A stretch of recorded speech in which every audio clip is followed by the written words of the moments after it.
This is Samuel Taylor Coleridge's The Rime of the Ancient Mariner. Text of 1834, Part 1. The argument. How a ship having passed the line was driven by storms to the cold country towards the South Pole, and how from thence she made her course to the tropical latitude of the great Pacific Ocean, and of the strange things that befell, and in what manner the ancient mariner came back to his own country.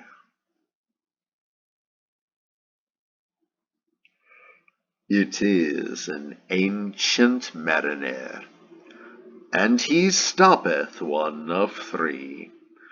By thy long grey beard and glittering eye, now wherefore stoppest thou me? The bridegroom's doors are opened wide, and I am next of kin.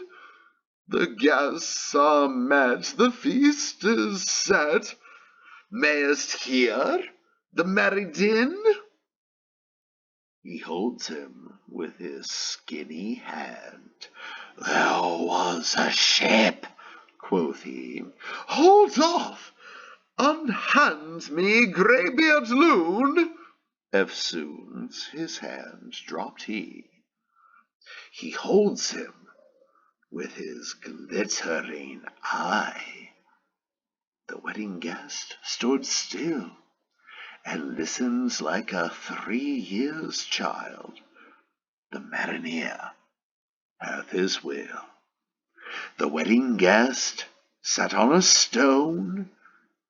He cannot choose but hear. And thus spake on that ancient man, the bright-eyed mariner. The ship was cheered, the harbor cleared. Merrily did we drop below the kirk, below the hill, below the lighthouse top. The sun came up upon the left, out of the sea came he, and he shone bright, and on the right went down into the sea. Higher and higher every day, till over the mast at noon. The wedding guest here beat his breast, for he heard the loud bassoon. The bride hath paced into the hall, red as a rose is she. Nodding their heads before her goes the merry minstrelsy. The wedding guest, he beat his breast, yet he cannot choose but hear.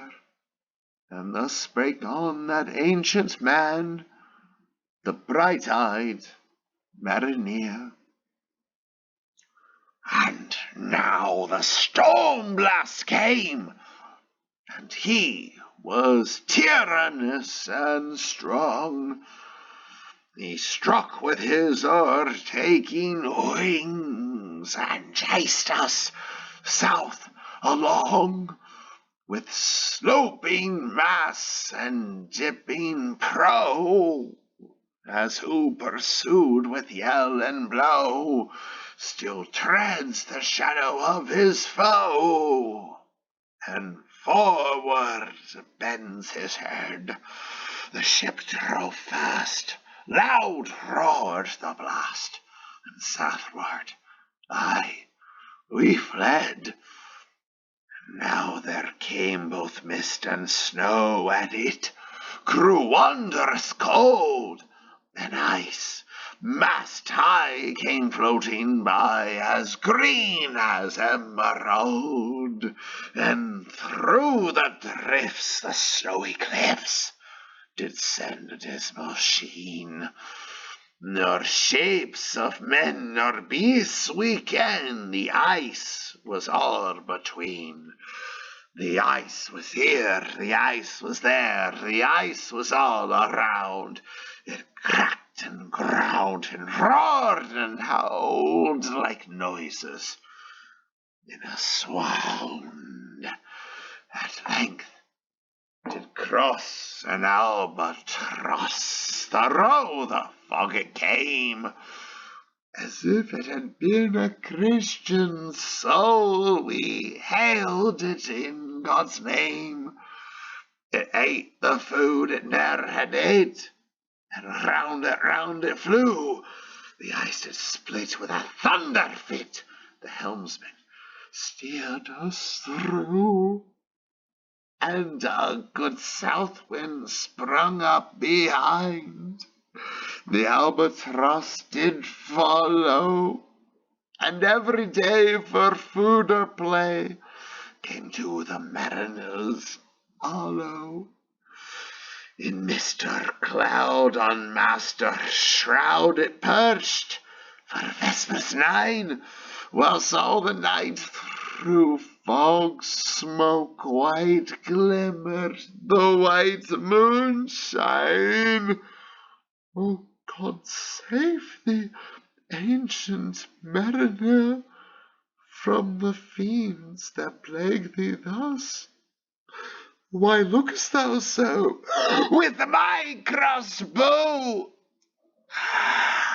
I shot the albatross.